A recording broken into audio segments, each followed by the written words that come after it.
Good evening, everyone, and welcome to episode 2 of Book Review of the Vampire. I'm your host, Count Scribes-a-Lot, and joining me is my friend, Leonora, the Lady Vampire. Hello, everyone. Yes, and we come back again, once again, to review a section or a collection of chapters, of segments, or whatever you want to call them, from Anne Rice's Interview with the Vampire, 1976. Last week, our introduction / pilot was just for chapter 1, and since then we have read through.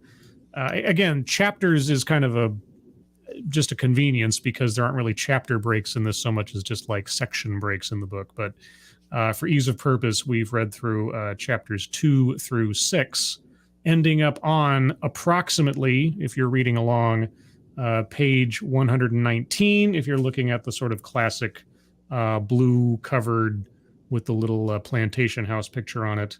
And in Leonora's version, I'm not quite sure what page you're on, but something near there, I'm assuming.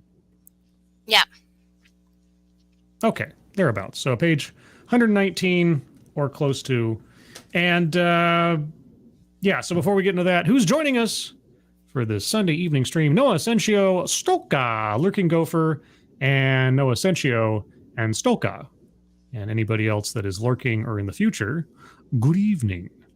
So, since we last left ourselves, we've had... well, I mean, as I go through the chapters, I can't help but have obviously envision the moments in the movie that they correspond to for the most part, and then notice what's in the book that isn't in the movie and vice versa.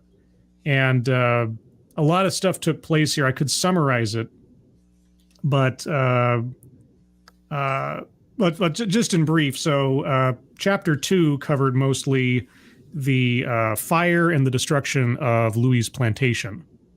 And this is after, sort of like was depicted in the movie, their presence there, the two vampires, and their actions and the tragedies that are taking place around there finally tip off the rest of the slave population on the plantation that something's wrong, and then Louis just kind of loses it and sets fire to the whole place. He's just done with it.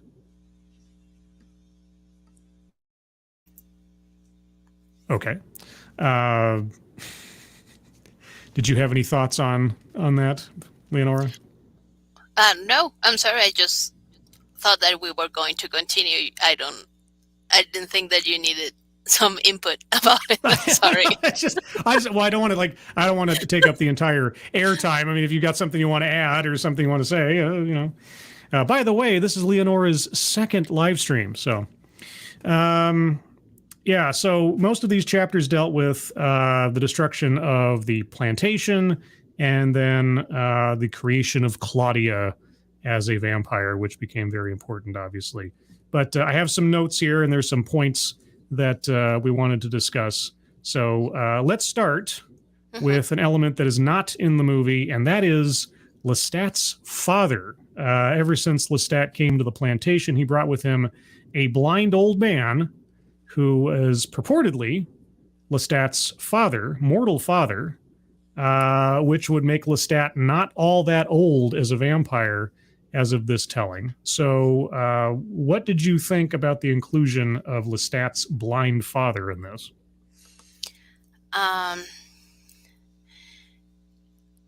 Like I said on the last stream, for timing reasons, I can understand that some of the topics or some of the subplots were like erased from the movie, but I think that this was an important one that it could have been included.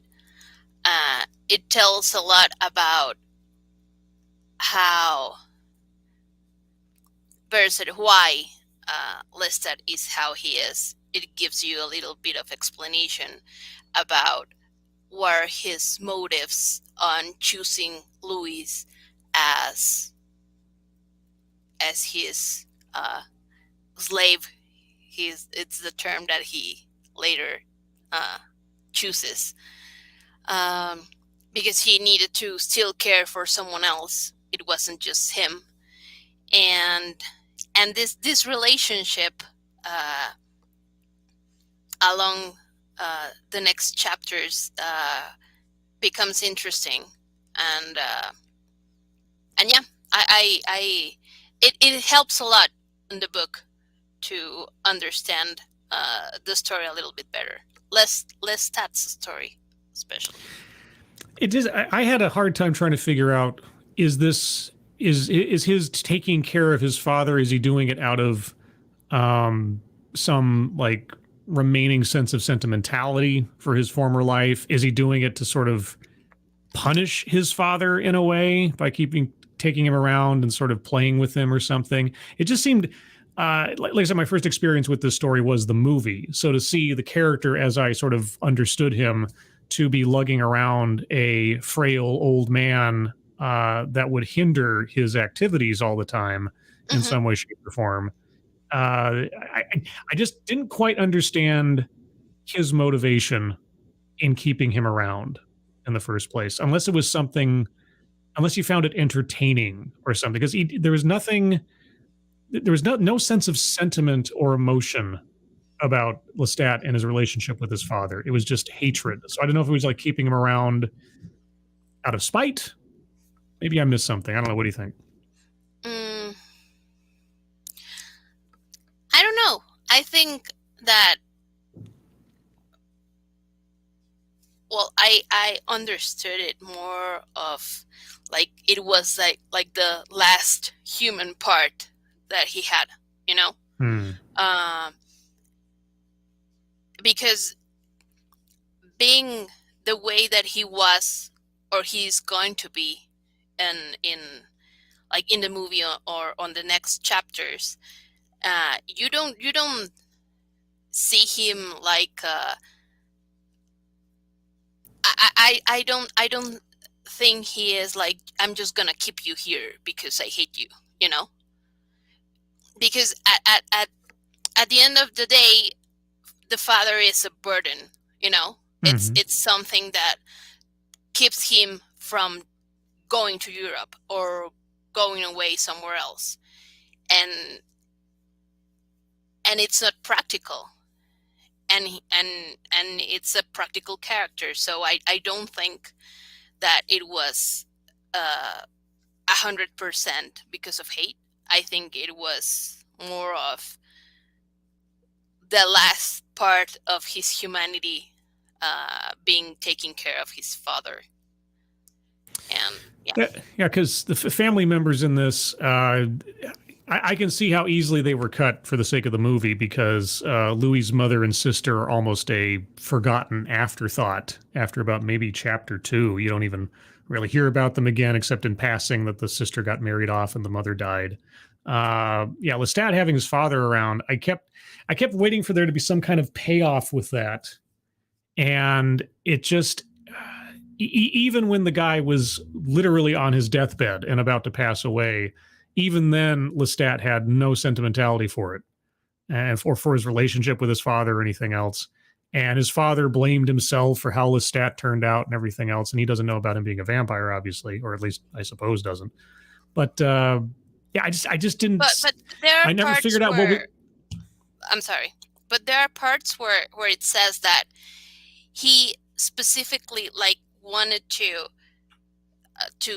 like all like the maids and the caretakers of him to tell his father that he was eating in the most, you know, like elegant plates with the most, you know, they were using for his bed the most expensive linens and everything, you know, like he was trying to compensate in a way.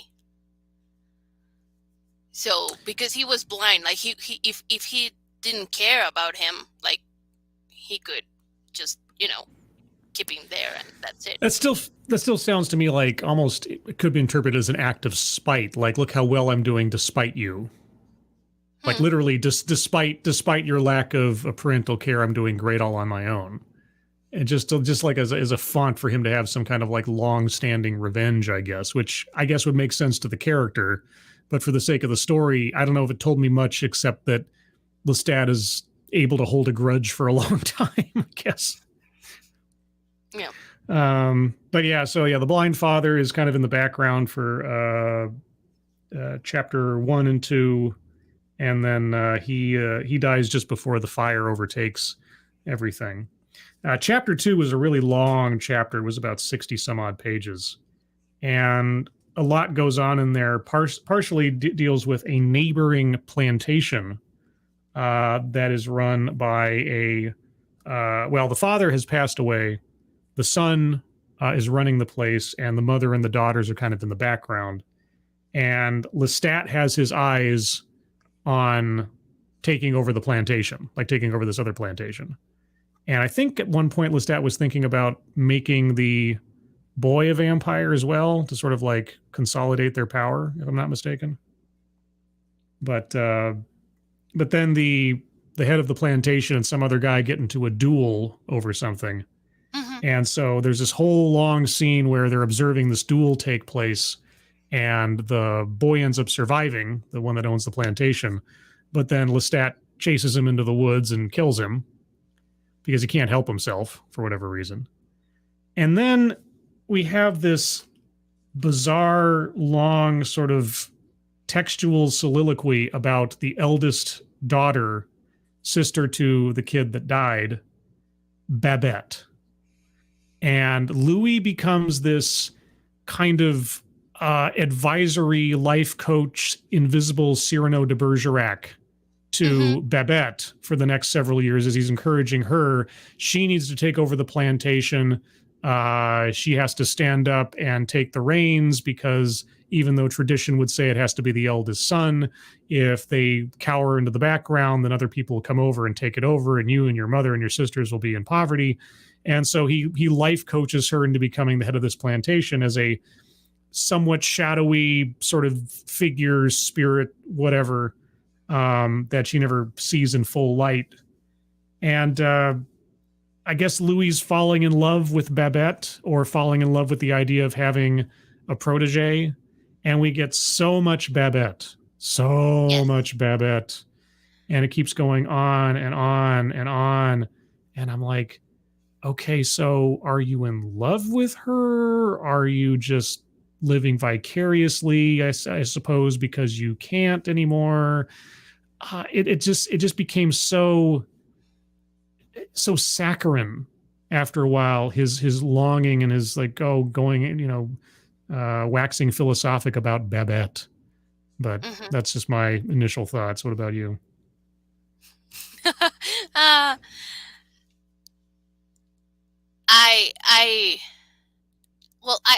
don't think you like that part very much. I really enjoyed that part.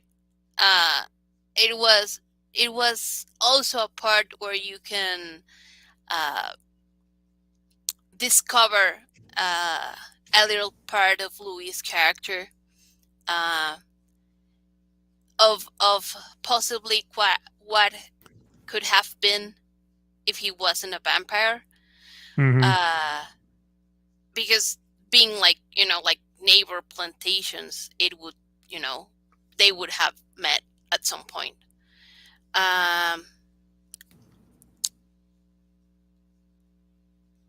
It's a little bit weird, you're right, to be like so infatuated with her, but in the end I think that it's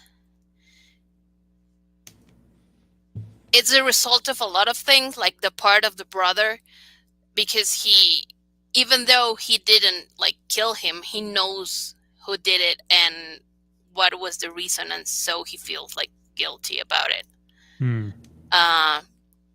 And giving him her advice about how to run the plantation and get into the social scene again, and trying to right the wrongs of his species, if you want to call it like that. I think it was a nice passage. Like I said, too long to be put in a movie, but I really enjoyed that part. Well, I mean, the subplot was fine. It's just like his weird kind of constant obsession. I guess here's the part that got me the most. So near the end of chapter 2, after the fires tearing down the plantation and everything, Lestat and Louis have to escape, and they have nowhere to shelter ahead of the dawn. And so they go to the other plantation, and Louis beseeches Babette for the first time coming out into the light, so to speak, for help. And she gives it to them, and they shelter for the night. And then the next night, Lestat's trying to get them to depart, because I think either the sun's coming up soon or people are looking for them or something. And there's this long exchange between Louis and Babette, where she's like backing away in the basement or the garage or whatever it is to go up the stairs, and Louis keeps like trying to beg her for her forgiveness, for her attention, sort of pouring his heart out to her and everything else. And it just went on, like just everything else, it went on. And I'm just thinking to myself, something that I need to keep in mind as I'm reading this, and I think, people reading this should as well. Remember, this entire book is a guy sitting in front of another guy and telling him a story. Unlike the movie that is depicting events as a one-off kind of thing, and this is how it happened. You got to remember that our narrator may not be reliable. He may be embellishing things. We don't have any reference for whether or not what he's telling us is true or accurate. And so as I'm reading this exchange, this long soliloquy of exchanges between him and Babette, I'm thinking, do people really talk like this to each other? Even back then, did he really spend like 5-10 minutes just dumping out every vocabulary word of romantic text that he could think of towards her? Did that really happen? So, I mean, I understood the exchange. It didn't need to be so thick. But then I'm also thinking, but then the character that we're listening to is going back some 200, 300 years or whatever, relaying this to the interviewer. Yeah. And who knows how much of this is just him fantasizing what he would have said or what he thought he said and so on. And at the end, it's like, it doesn't make for a very concise story, but I guess in a way it does tell you something about the character's mentality. But it was a bit of a slog to go through as a reader, I'll tell you that. Oh God, you're not a romantic at all. I'm very much a romantic, thank you very much. I just think that there's an efficiency of language that was lacking here. That's all. That's right. An English major. Yeah.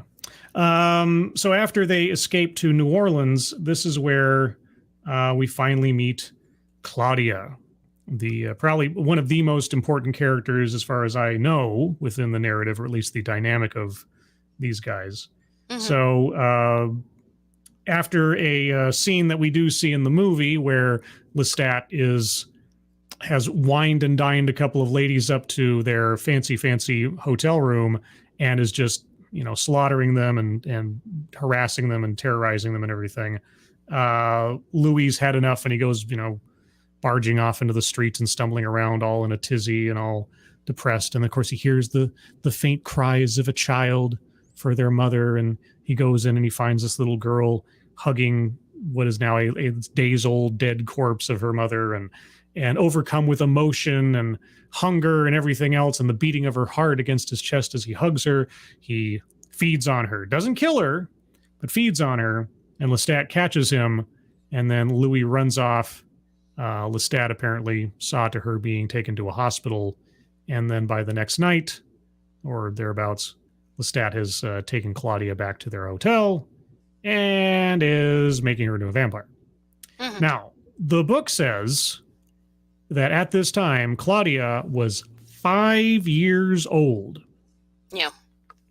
A 5-year-old girl. So, just a little bit more than a toddler at this stage of the game. And she's made into a vampire. Now, in the movie, I think the character's at least 9 or 10 or something. Yeah. I mean, I don't know what's her name, what her age was at the time, but she's not a 5-year-old. But that's probably makes more sense for the movie, even though when you start thinking about the language being used about the relationship between Louis and Claudia, whether it was 10 years old or 5 years old, it's still not quite kosher. But okay, so as an allegory, or maybe not allegory, but a comparison to a lot of real life relationships, some people have a kid to keep the relationship together. And Lestat has created a child for them so that Louis won't leave him, not only because of the child aspect. In this case, unlike the movie where Louis lost a daughter because of sickness, which might make more sense as to why he'd be attached to a little girl in the movie version. In this sense, he doesn't have a child that he's missing, but his sense of guilt for basically nearly killing her, also keeps him as a responsible party to it. So what did you think, just to start off with, about the 5-year-old Claudia vampire? No. Well, that's part of the lore, too. You're not allowed to make one that young. We'll get to that probably later in the book, but yeah. It like you said, like if in the movie was weird, like in the book is weirder. Like a 5-year-old, no, I don't like that.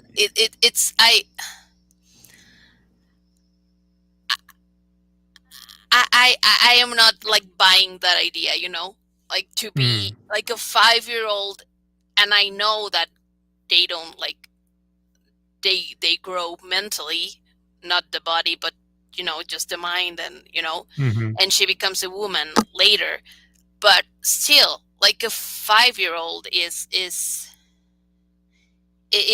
weird. Is weird.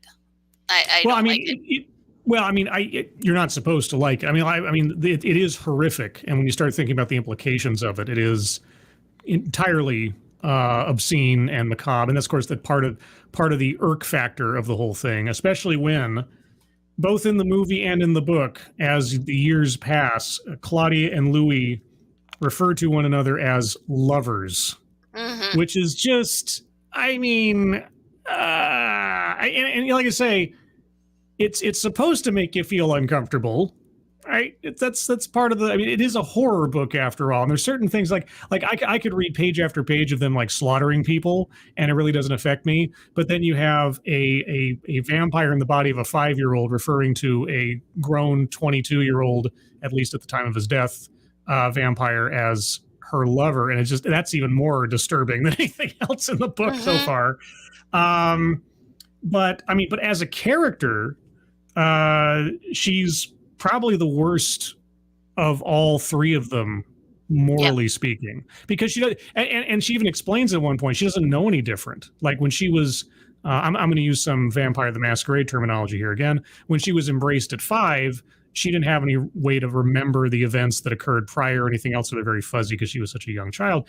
All she's ever known is, I am a predator. I prey on people. I take advantage. I manipulate this, that, and the other. So she's, of the three of them, she's the most purely monstrous.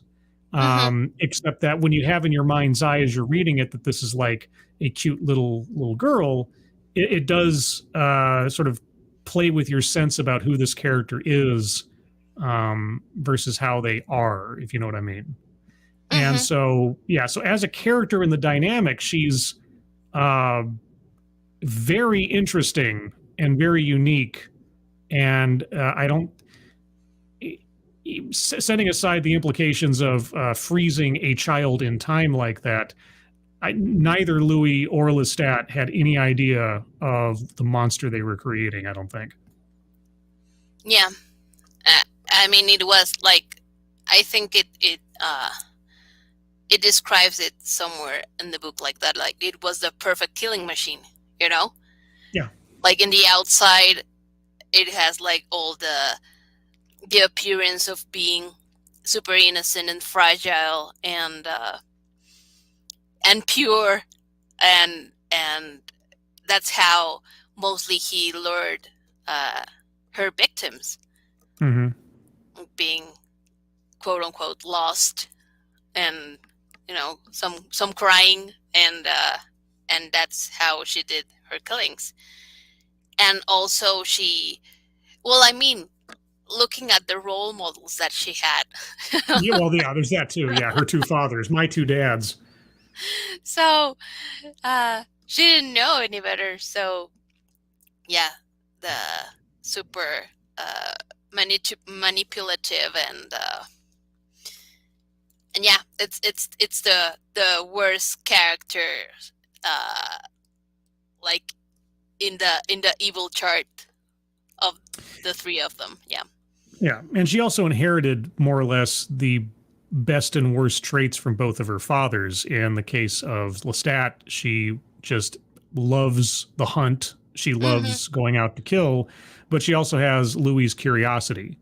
And so, since she possesses both of these most significant attributes from both fathers, she irritates or disturbs both fathers at the same time for different reasons, because there's a little bit of both of them in her makeup. And of course, it's her curiosity which leads her and Louis into trouble as the chapters proceed, because then chapters 3, 4, 5, and then into 6 are basically Claudia's journey towards conspiring with Louis to take out Lestat. We haven't gotten to that point yet, but we're just on the cusp of it. So, chapter 3 has to do with the creation of Claudia and sort of establishing their relationships and dynamic. Chapter 4 is Claudia, her curiosity becomes the end all be all.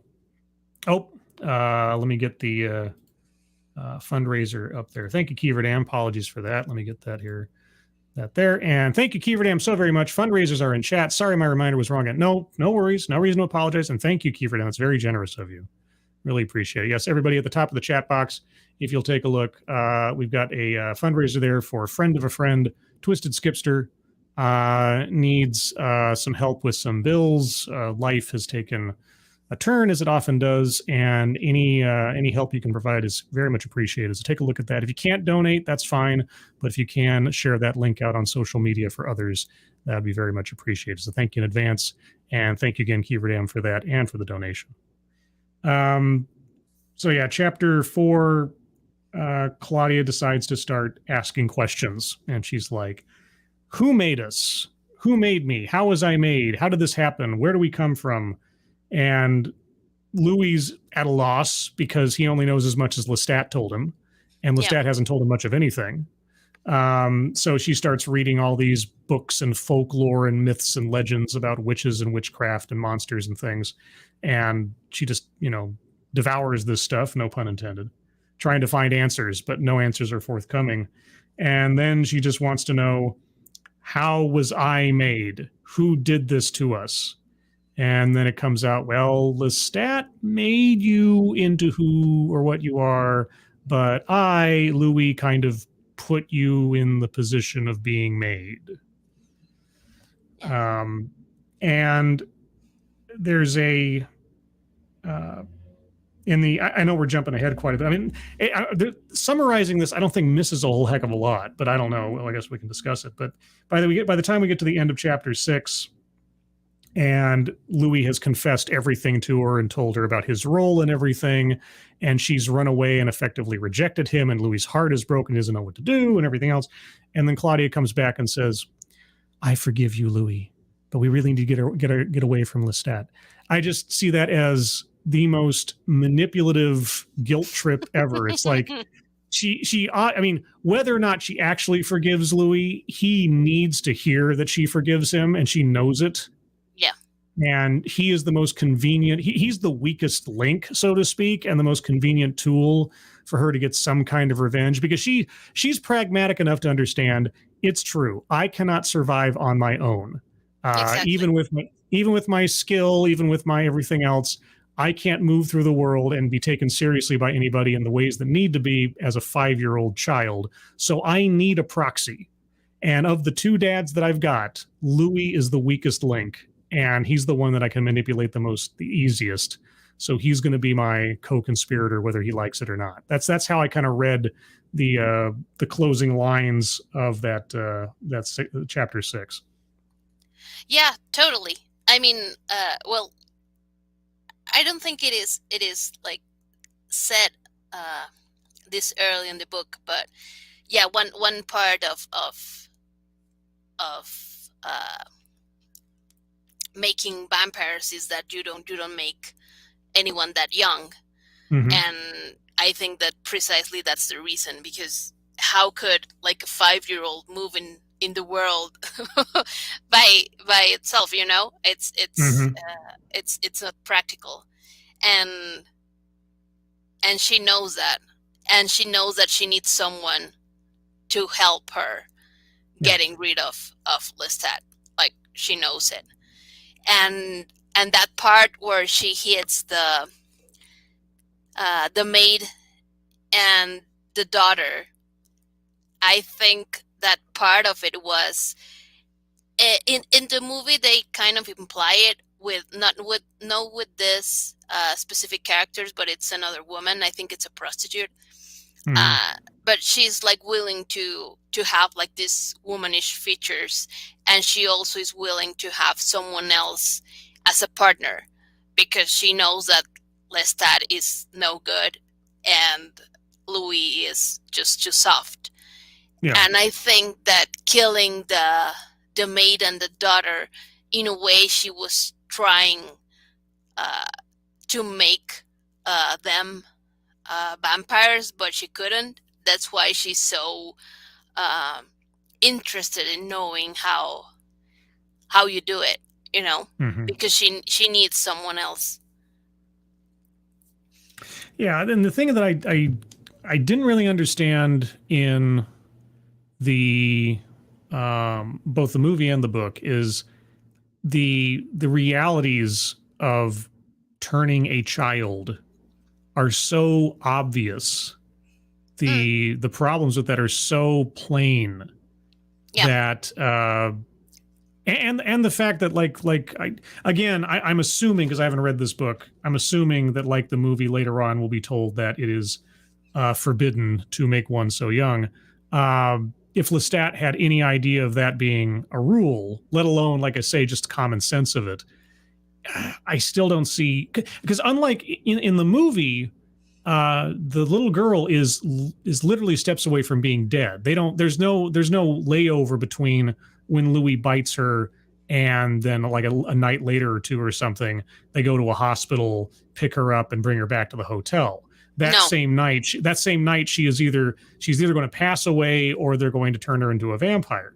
And I think that was the weakness of the event in the book, because there was no sense of immediacy. There was time to consider the consequences and the whole purpose for it, because there was nothing, as far as I can tell, there was nothing in the book that indicated that her time in the hospital was indicating that she was on the brink of death. She was just ill because of blood loss from Louis having bit her.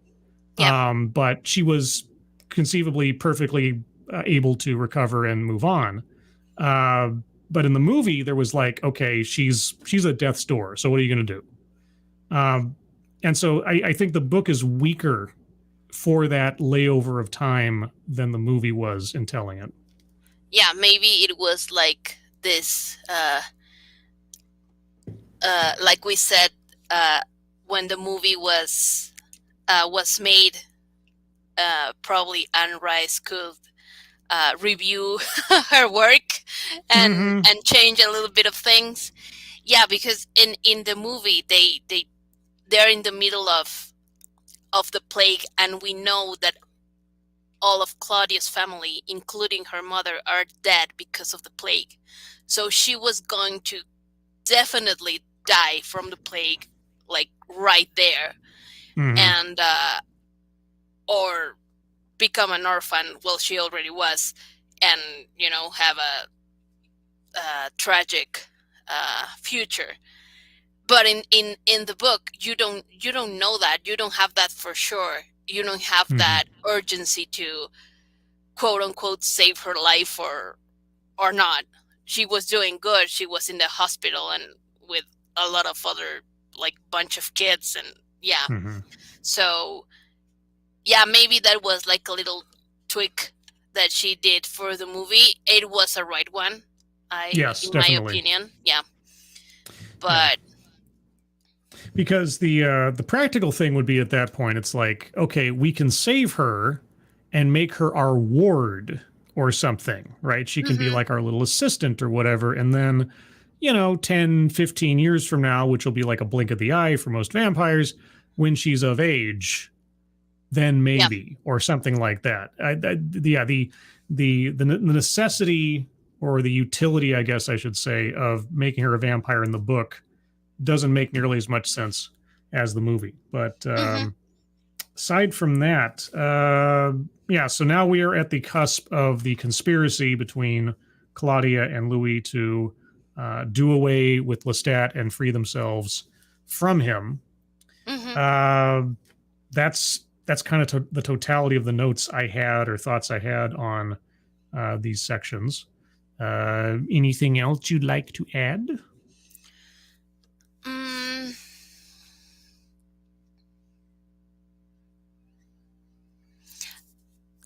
there was this part that was a little bit interesting to me. That it was, well, I want to see it. It was like a little wink, like a personal author's note.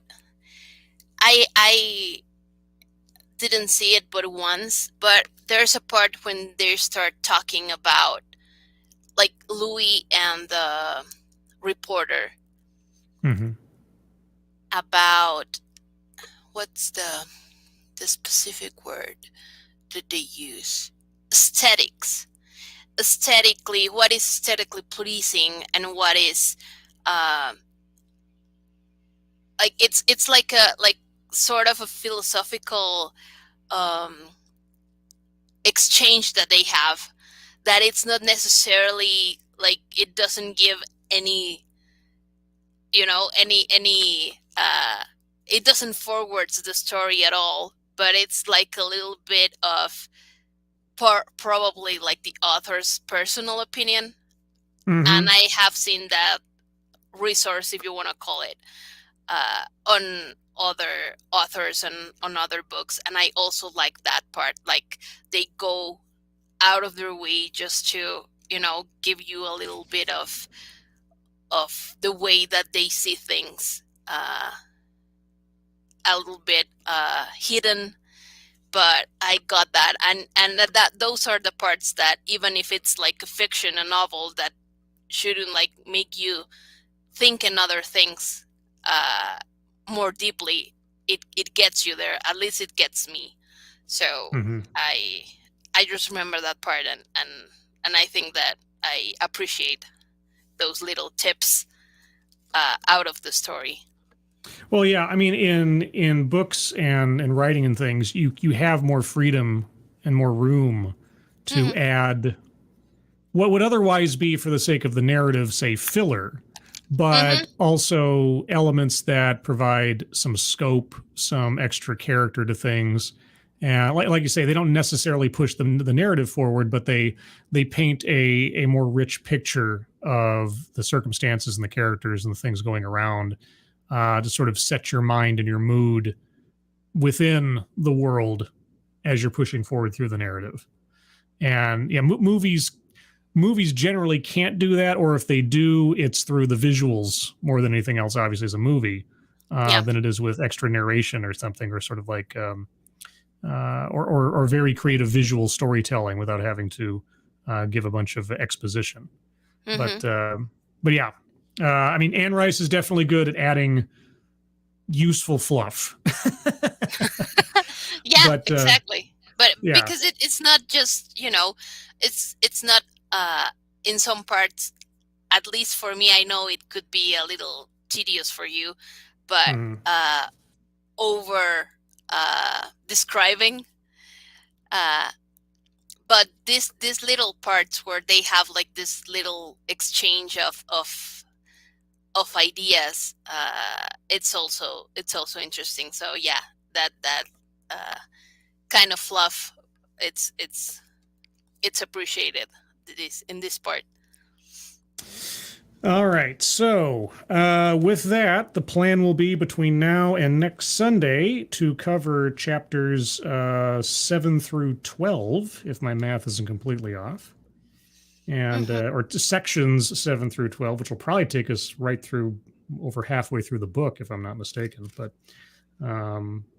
yeah. So with that, I'll just say that I did watch a vampire movie today. It's on Netflix called Blood Red Skies. Oh God! And what are the differences? Oh well, I don't want to give anything away. Anybody who hasn't watched it yet, I won't give away anything about the plot. But as far as the vampires themselves go, there's a kind of vampire I don't particularly like, and that's the vampire that is, for all intents and purposes, just a monster. Like there's no personality, or they're just a feral sort of creature kind of thing. Okay. I'm not as much of a big fan of that as I am with vampires with personality and some kind of character to them. That they could lose their cool or give over to the monstrous side of themselves from time to time, that's perfectly fine. But to just be a beast, I find kind of boring. Yeah. Now, the vampires in this movie weren't just that, but they were mostly that, and that kind of eventually made it a little bit meh. But I mean, otherwise, it's a. You ever see the movie Snakes on a Plane? No. The Samuel L. Jackson. No. This is Vampires on a Plane. It's a mixture of Snakes on a Plane meets Air Force One meets any action movie that has taken place on a plane with terrorists before, but with vampires. And the performance is that there's a child actor in the movie who does an amazing job. It's an amazing job, and it's not a fully English speaking movie. There's a mixture of German and English and a couple other things in there. So it's an international film. Yeah, I mean, it's a very simple story. It's set up very well. It all has there's a couple of narrative question mark. How did that happen? That's too convenient kind of things near the end. But otherwise it was entertaining, and it was good for what it was. I enjoyed the special effects on the vampires. They were done very well. But ultimately the kinds that they were, I wasn't that jazzed with. And the other thing too is that the way vampires are made in this story, like we talked about in the last episode, the entire world would be vampires by now.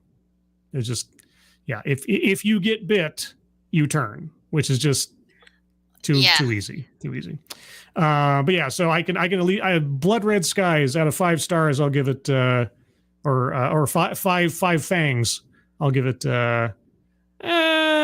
3. I'll say it's not the greatest thing ever. It's not terrible.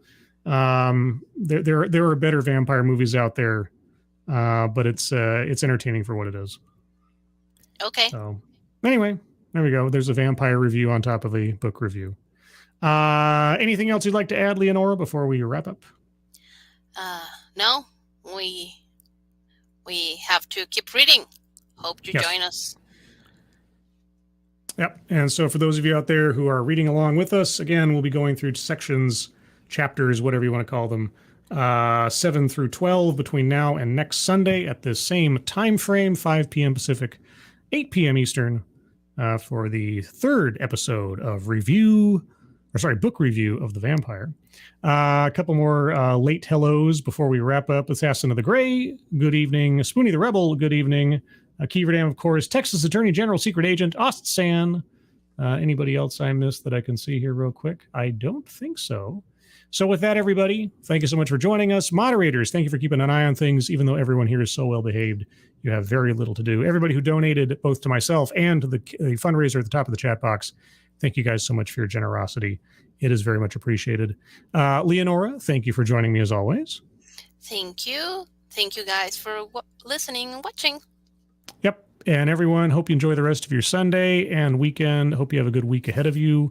And we will see you on the next one. Take care. Bye-bye. Bye. Bye. As soon as I click the button for this.